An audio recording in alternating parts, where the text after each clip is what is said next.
पंचमी की कथा। एक साहूकार के घर उसके 7 बेटों की बहुएं रहती थीं।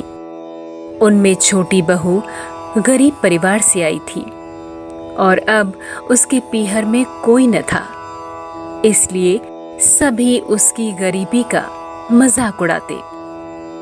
एक दिन बड़ी बहू ने घर लीपने को पीली मिट्टी लाने के लिए सभी बहुओं को साथ चलने को कहा, तो सभी धलिया और खुरपी लेकर मिट्टी खोदने लगी। तभी वहां एक सर्प निकला, जिसे बड़ी बहू खुरपी से मारने लगी। यह देखकर छोटी बहू ने उसे रोकते हुए कहा, मत मारो इसे, ये बेचारा निरपराध है। छोटी बहू ने उस सर्प को मन ही मन अपना भाई मान लिया। अगले दिन सभी बहुओं ने छोटी बहू से मिट्टी लाने को कहा। उन्हें लगा कि छोटी बहू को आज वो सांप जरूर डसेगा। छोटी बहू उसी स्थान पर पहुंची। उसे देख सांप बिल से निकल फुफकारने लगा। तब सर्प को उस स्थान पर बैठा देखकर छोटी बहू बोली, सर्प भैया नमस्कार। सर्प ने कहा, तू भैया कह चुकी है, इसलिए तुझे छोड़ देता हूं, नहीं तो आज तुझे मैं डस लेता। जब वो घर लौटी तो उसे जीवित देख जेठानियों को बड़ा आश्चर्य हुआ। कुछ दिन व्यतीत होने पर वह सर्प मनुष्य का रूप रखकर उसके घर आया और बोला, मेरी बहन को भेज दो, मैं उसे लेने आया हूं। सबने कहा कि इसका तो कोई भाई नहीं था, तो वह बोला, मैं दूर के रिश्ते में इसका भाई हूं, बचपन में ही बाहर चला गया था।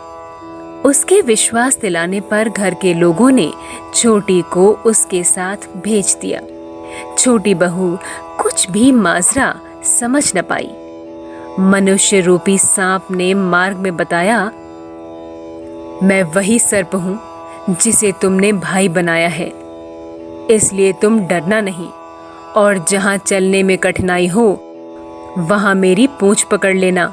उसने कहे अनुसार ही किया और इस प्रकार वह उसके घर पहुंच गई।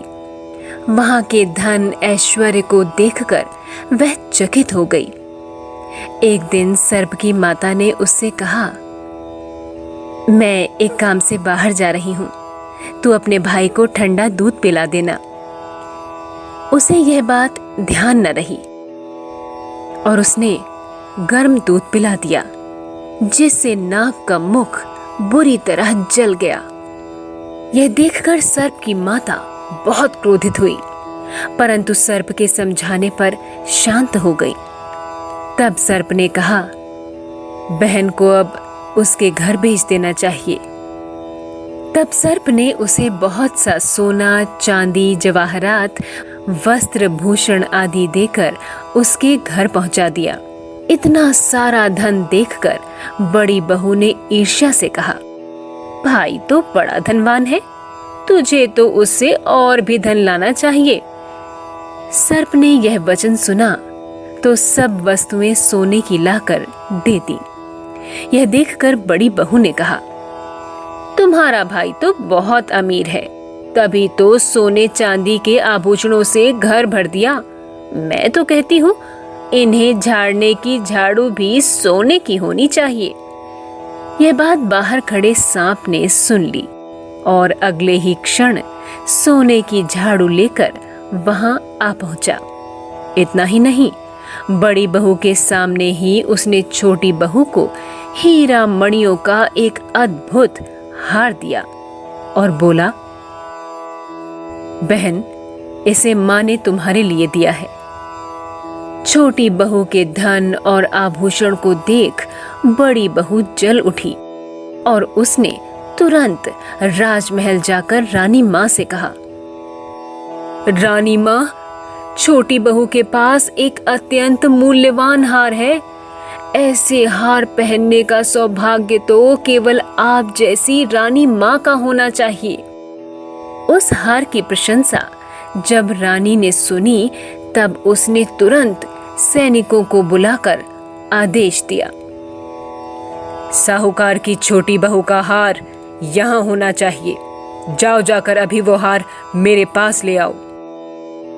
रानी के आदेश का पालन करते हुए सैनिक साहूकार के घर पहुंचे और उन्होंने छोटी बहू से जाकर कहा, महारानी जी आपके मूल्यवान हार पहनेंगी।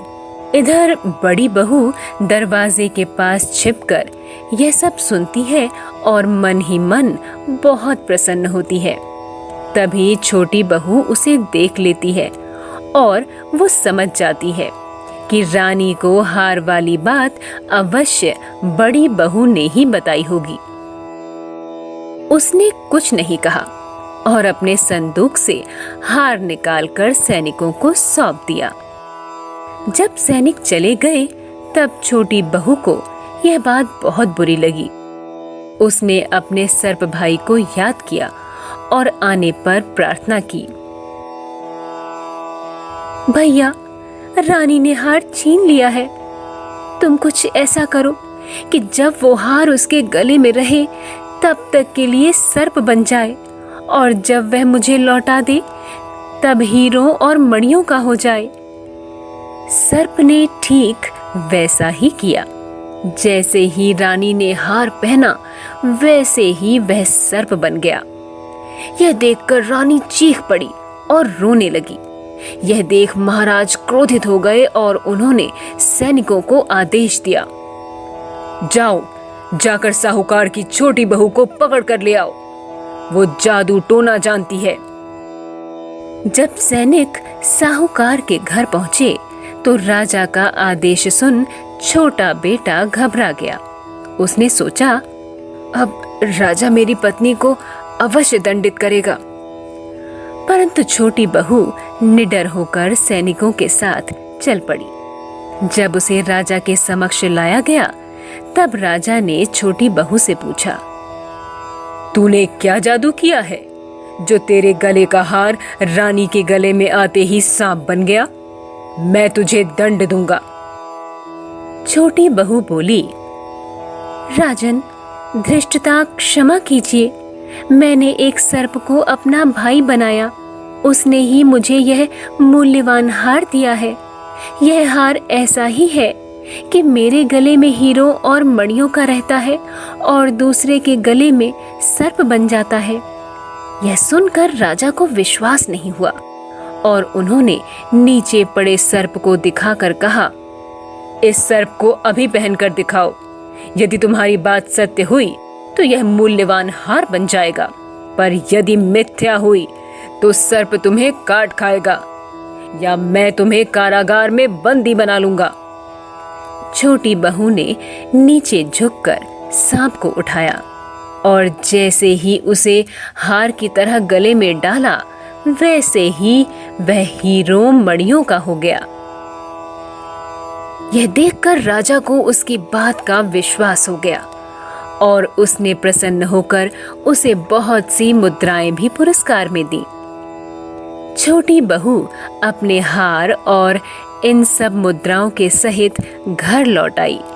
छोटी बहू को सही सलामत घर आते देख सभी बहुएं चकित हो गईं। जब बड़ी बहू ने देखा कि छोटी बहू न सिर्फ दंड से बच गई बल्कि अपने साथ स्वर्ण मुद्राएं भी लेकर आई तो वह जल भुन गई। उसने अब एक नई चाल चली और अपने देवर यानी छोटी बहू के पति को बुलाकर कहा, क्या तुमने कभी इस बात की जांच पड़ताल की है कि छोटी के पास इतना धन आता कहां से है और ये नया भाई कौन है? हमें तो उसके लक्षण ठीक नहीं लगते।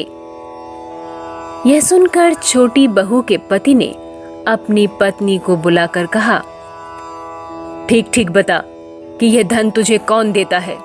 यदि झूठ बोलेगी तो मैं तेरा बुरा हाल कर दूंगा। तब अपनी सत्यता का प्रमाण दिलाने के लिए वह सर्प को याद करने लगी। तब उसी समय सर्प ने प्रकट होकर कहा, यदि कोई मेरी धर्म बहन के आचरण पर संदेह प्रकट करेगा तो मैं उसे काट खाऊंगा।